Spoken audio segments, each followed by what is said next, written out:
So in breaking news, and depending on how you look at it, this could be a positive or a negative. In my opinion, I think it's definitely a big time positive. But in breaking news, the Baltimore Ravens, according to Jeremy Fowler, are finalizing a contract extension with offensive coordinator Todd Monken. So he will be staying in Baltimore for the foreseeable future.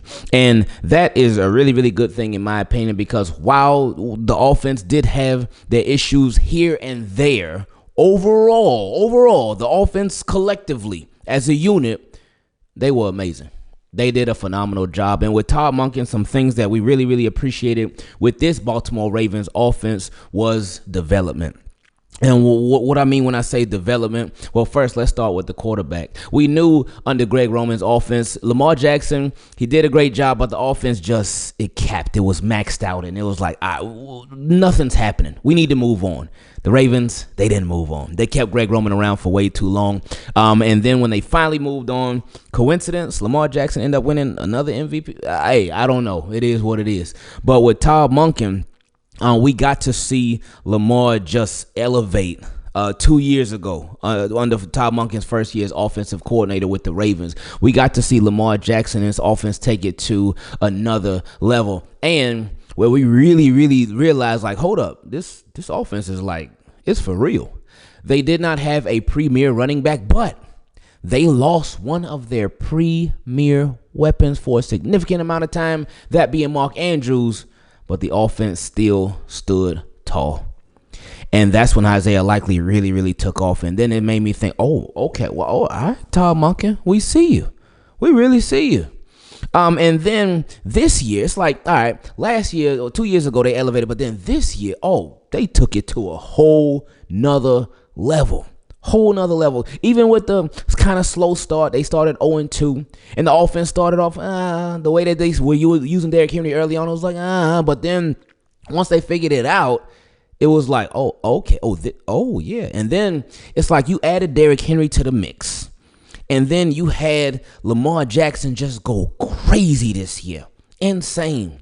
Over 4,000 passing yards, 41 passing touchdowns to 4 interceptions. And then again, a reminder, when you look at those interceptions, none of those were on Lamar. But anyway, the interceptions happen, so it is what it is. And then over 900 rushing yards. And when you think about the offense, we think about it and we look back and we're like, man, Lamar probably should have had over a stack when it comes to rushing yards, because there was a lot of times where we felt like, man, no, take off, man, go, take off, do your thing, man. And he was holding back. We saw it a lot throughout the year. And even with Derrick Henry, he had over 1,900 rushing yards. There was plenty of times when we knew, hey, Ravens, y'all need to be using Derrick Henry more. Why do y'all keep forgetting about him? And that is where I will give Todd Monken some pushback, as we have talked about that all season long.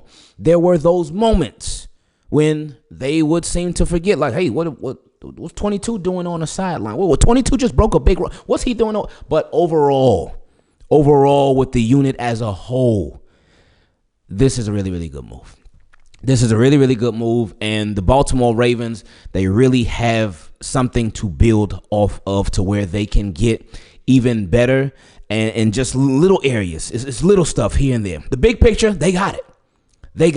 And some of the biggest pictures from this offense, we just talked about development. And we mentioned this before, but we got to say it again, since Todd Monken is getting ready to get an extension any second now.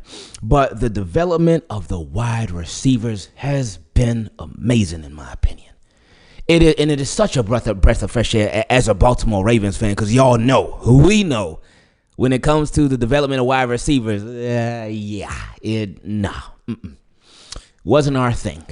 And this, it makes life so much better as a Ravens fan, because they did it with their own guys. So many years, the Baltimore Ravens, they will bring in, especially recently, they will bring in these veterans at the wide receiver position, and most times it was just washed up guys. They brought in Dez Bryant. Oh boy, throw up the eggs, baby. And I remember I was hyped when they brought in Dez Bryant, because I was like, oh yeah, Ravens, okay. But yeah, then we saw, it's like, oh, okay. They brought in Odell Beckham Jr. And he was solid, but he wasn't the Odell that we remember from before.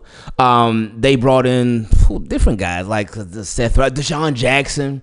But anyway, my point is that the Ravens, especially this year, they did it with their own guys. EDC stepped out there and he said, I'm bullish on Rashad Bateman. And I stepped out there and said, hey, Rashad Bateman got the potential, but if you're going to have him as like your 1A, 1B receiver, as your number 2 guy, I don't know about all that because he's been hurt a lot. I don't think you should do. I think the Ravens still need to bring in somebody of significance. Ravens ain't listening to me. They ain't listening to me. And I still wouldn't have been mad if they brought in somebody of significance, but they didn't. And they were like, all right, it's Zay Flowers, second-year receiver, and Rashad Bateman. We riding with those guys. Also Nelson Aguilar, Tylan Wallace, Tez Walker, like kind of sort of. Even Anthony Smith, but it was Zay Flowers and Rashad Bateman. And they did it. They showed out. Overall, this season was really good seasons for both of them. Just improved seasons for both of them. First Pro Bowl receiver for the Baltimore Ravens at the receiver position. Not a kick returner, at the receiver position. That says a lot, man. It really does. Zay Flowers made the Pro Bowl in his second year as a receiver in his second year under Todd Monken scheme. Says a lot. Lamar Jackson is looking like he's going to go 2 for 2 in Todd Monken's system as an MVP. 2 for 2. 2 years in Todd Monken's system, possible 2 MVPs. That's crazy, man. That's crazy when you really think about that. So Todd Monken could be shooting from 100% when it comes to MVP. So with Todd Monken's system, continuity, consistency, that's the name of the game, my friends. So this is a beautiful thing that Todd Monken will be staying with the Baltimore Ravens for the foreseeable future. What do the Baltimore Ravens need to do now? They need to get better up front. Because if they can get better up front, and we just speaking about the offense, we ain't even talking about defense right now. This is strictly about the offense because this is about Todd Monken. But get better up front, it will take you such a far way. Now, I will say, even though the Baltimore Ravens should and need to, and hopefully they will get better up front on the offensive line was not the reason the Baltimore Ravens lost in the playoffs. It really wasn't. They weren't. It was the turnovers. It was the interception, the fumble, then the other fumble, then the drop. It wasn't the offensive line. Todd Monken in the AFC divisional game, he did his thing.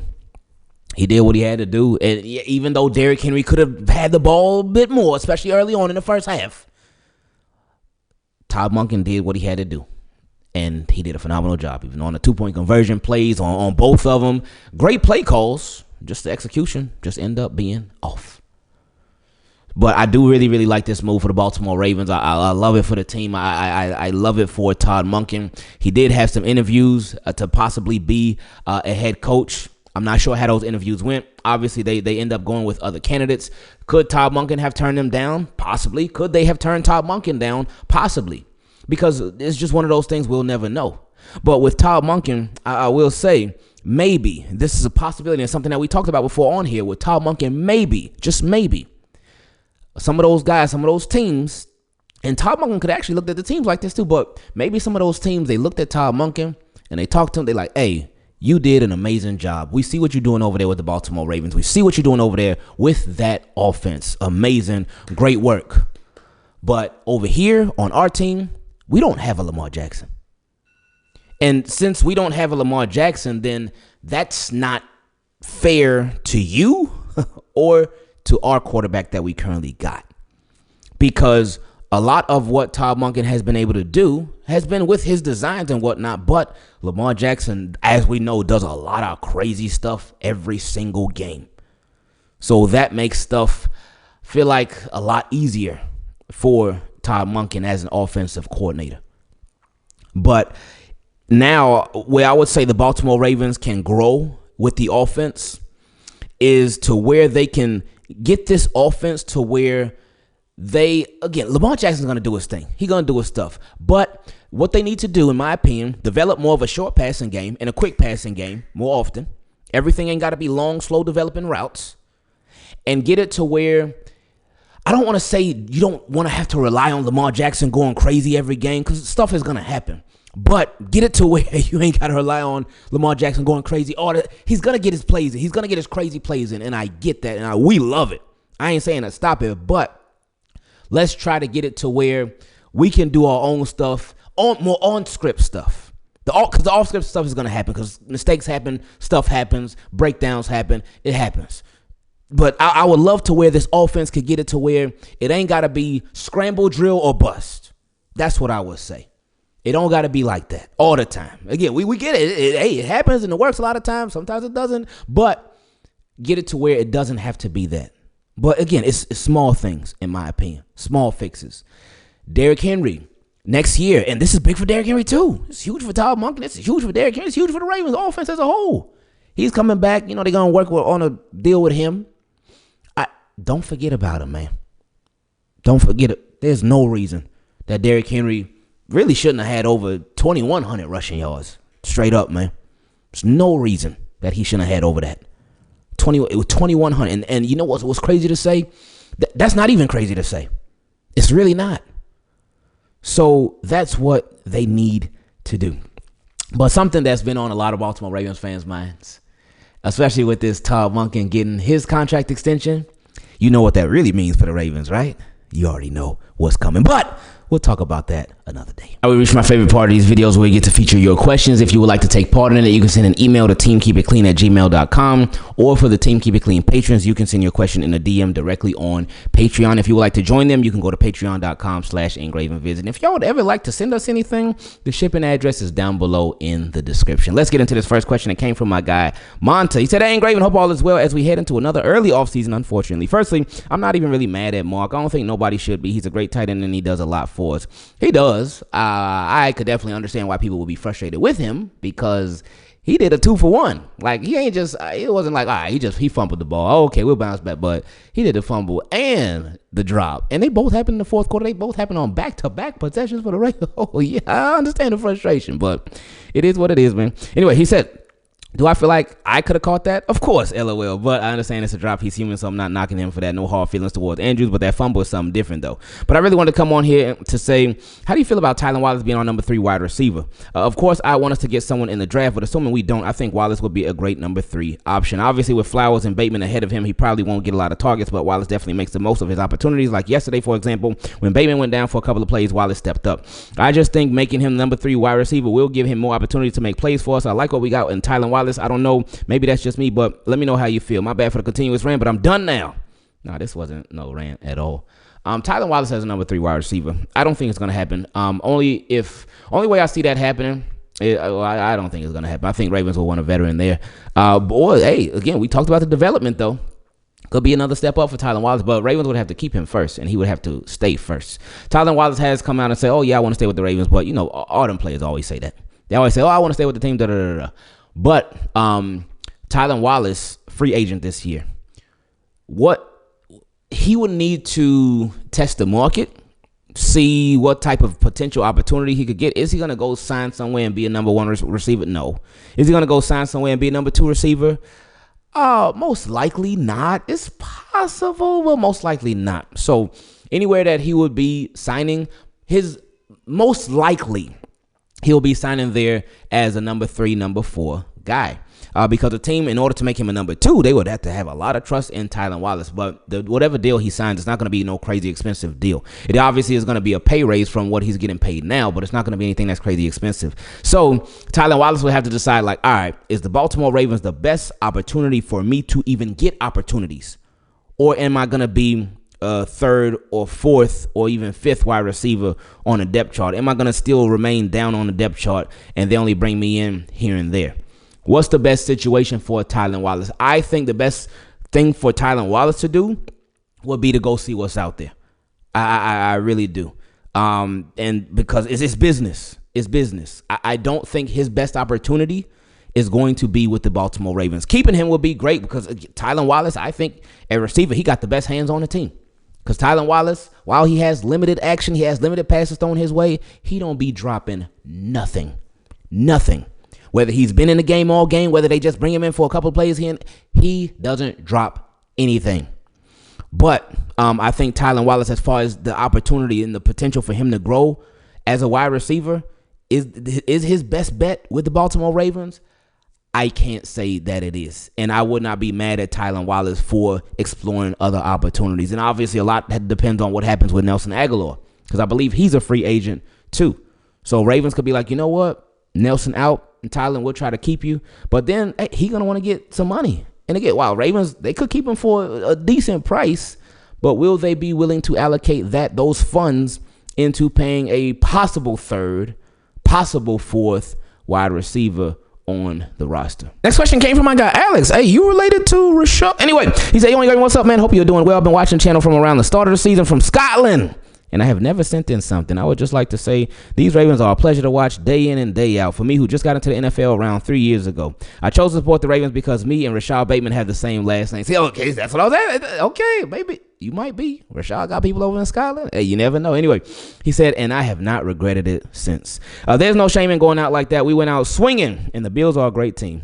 Now he sent this like a little bit after the game, so now with an update on how them Bills doing now. Oh, it just felt so great seeing them lose. It really did. Anyway, he said there's no team as exciting to watch as the Baltimore Ravens, and they have had a class season this year, in my opinion. These guys should be proud of themselves for entertaining us fans, not only in Baltimore but worldwide. I appreciate you adding that worldwide part too, especially with you being from Scotland.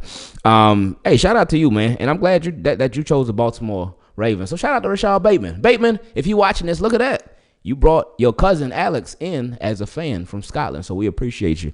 But yeah, they did have a great season. They had a really great season. They had a overall successful season. Obviously, they didn't achieve the ultimate success, but you got to have some success in order to have the chance for the ultimate success, and they did that.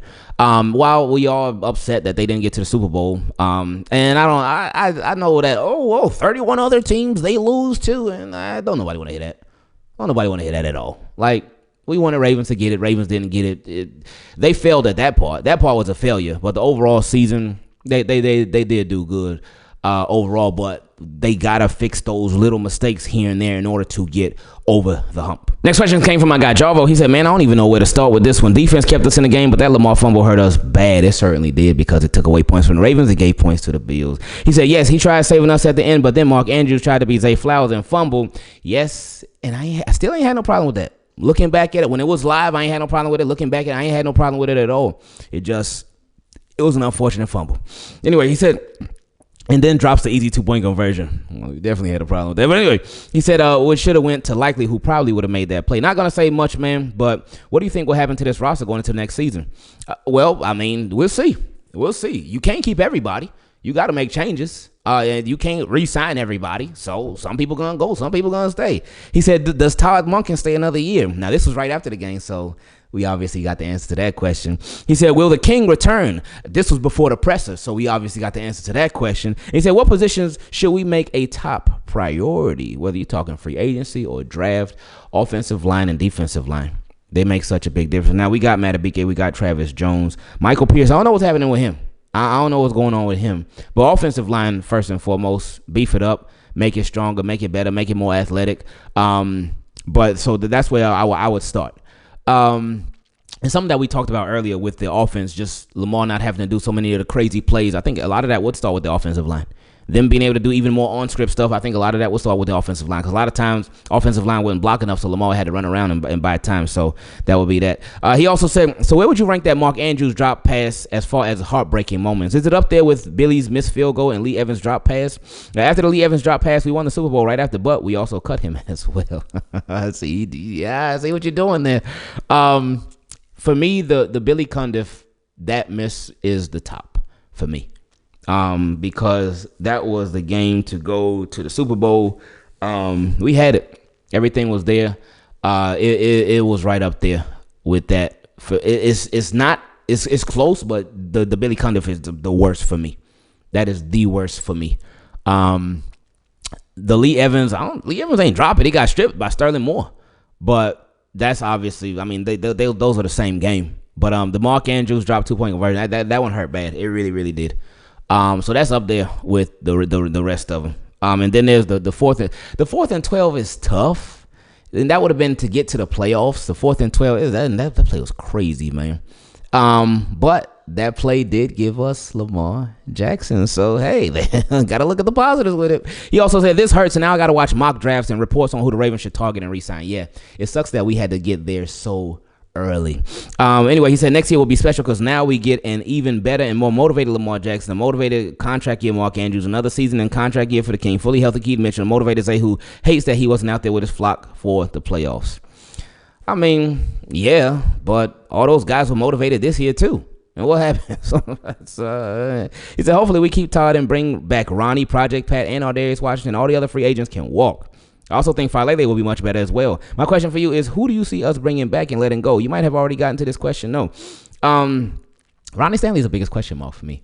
I'm very interested to see what they do with him. Do they move on and just get another left tackle? Do they move on and move Roger Rosengarten over to left tackle and get another right tackle? What are you going to do there? And could you possibly let Ronnie Stanley and Pat McCary both walk? You could, because I mean, Ravens obviously ain't afraid to shuffle up the offensive line. They done it 2-3 years in a row. So I don't know, man. I'm curious with that one. He said, the opponents next season outside of our AFC North rivals are the Patriots, Jets, Bears, Lions, Texans, Rams, Bills, Packers, Chiefs, Dolphins, Vikings. What are your thoughts? Oh, I'm excited for that Dolphins game because it's down here. But take care of business, man. That's straight up. I ain't really got no thoughts on it. Ravens just got to take care of business, handle business, and put themselves in position again to get into the playoffs. So hopefully they can finish the job this time. Next question came from my guy Bilal. He said, greetings, my brother. Hope all is well with my favorite Ravens reporter. I pray that your baby girl is feeling better and doing well. Hey, she's really good, man. I appreciate that a lot, my friend. He said, you're a great man and an even greater father.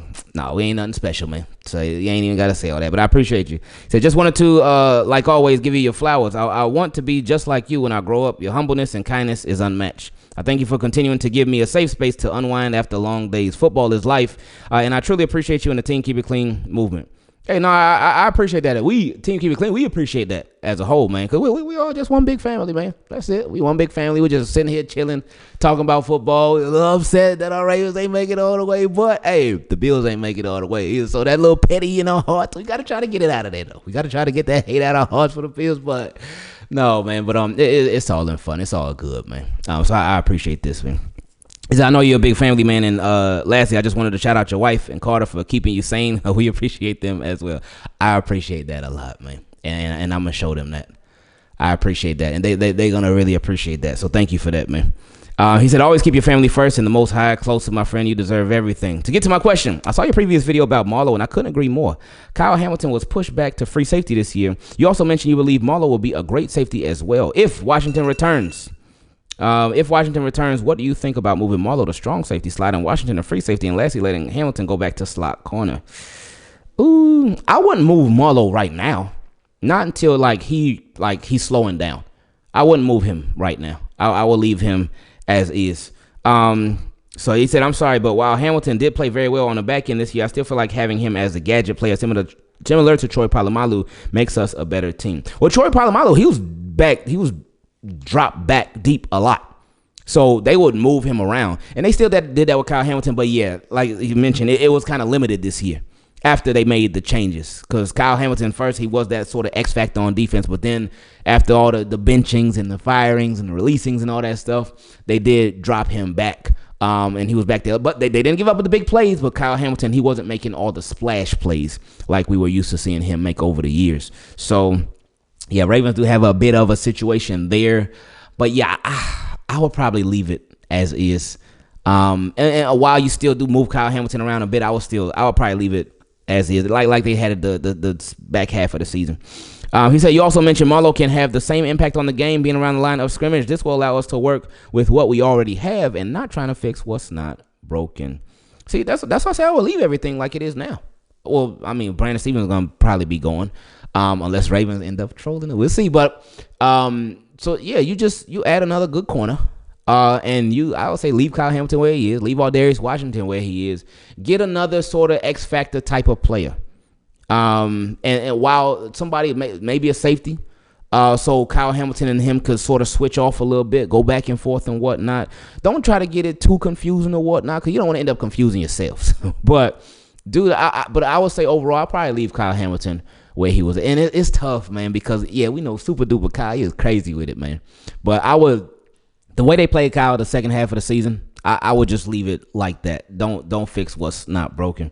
He said, thank you for your time, my brother. God bless. And like those Bills this weekend, because of the refs, I'm out. Oh, so he predicted the future. Next question came from my guy Hadley Drumz. He said, I've been watching since 2018, and this is my first time sending the message. Would appreciate it if you read this, even though it's long. I'm tired of Harbs, man. Ooh, okay. You about to get even more frustrated in a couple of days. Anyway, he said, John Harbaugh cost the Baltimore Ravens the game. He can never keep a cool head during these times. Even with the Lamar Jackson interception, that didn't hurt us. I disagree. First, I don't. Harbaugh didn't cost us a game, in my opinion. It wasn't. It was the turnovers. It was the interception. Was the Lamar Jackson fumble? Was the Mark Andrews fumble? Then the Mark Andrews drop. I don't think Harbaugh cost us the game. But anyway, now and you said the Lamar Jackson interception, that didn't hurt us. It did, because on that drive we could have got 7. Oh, that would have been great. We could have got 3. That could have been solid too. But we got nothing. So that interception, while the Bills didn't score off of it, the Ravens didn't score because of it. But anyway, he said no points were scored off of that, and the bad snap wasn't even on Lamar Jackson. Even if I'd rather him just take the sack, but going for 2 and we could have just taken the extra point to bring the score to 20-21 was a better call. He decided to go for 2. Now, me personally, I didn't have a problem with that, but I have talked to some people. I know one of my guys, he said in real time, while that was happening, he said he thought that the Ravens should have just kicked the extra point.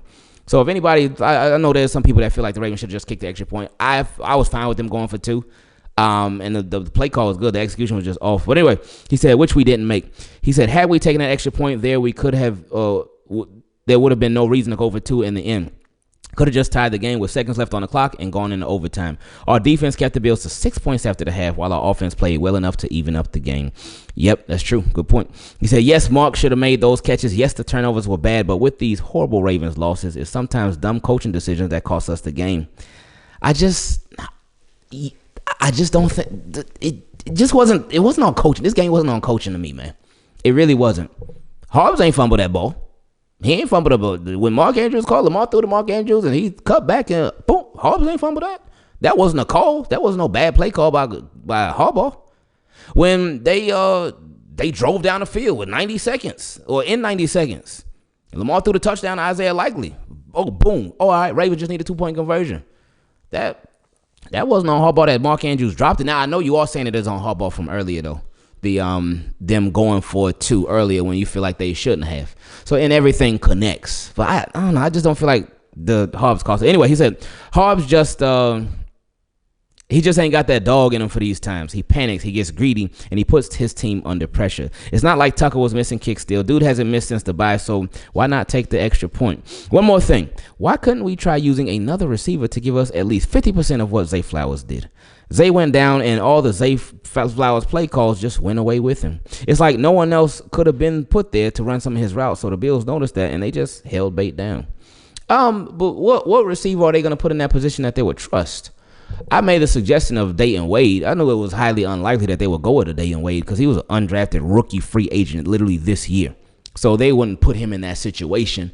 There was with Deontay Hardy, who they just got back off of injury reserve. Steven Sims, they had him in motion, so he was doing that. But as far as the plays, he only had like one jet sweep that went to him. So they weren't really using him like a Zay. They was using him in the motion like Zay Flowers, but not really using him in the plays like a Zay Flowers. So who are they going to put there to do what Zay Flowers does? Because we don't have a receiver who they would have used who is Zay Flowers. He said, what about next man up mentality? Tejas got one chance, gave us one of the best touchdown catches of the season, and we never saw him again. Well, we saw him, but he just wasn't really involved like at all. Him being a rookie, Ravens don't really like putting rookies in those situations, especially a rookie that a high expectation rookie like Zay Flowers last year. Okay, but a rookie who they ain't really use. No, they still didn't use him. So they got a lot of us hyped. They got a lot of us excited with that touchdown against the Giants, and then after that, it poof, gone out of there. He said Harbs doesn't trust the whole 53, and it's been shown. Again, Lamar Jackson and Mark turned the ball over, but going for 2 was a wrong move, and Harbs cost us this game. All of that was part of it. Again, I cannot put this loss on John Harbaugh.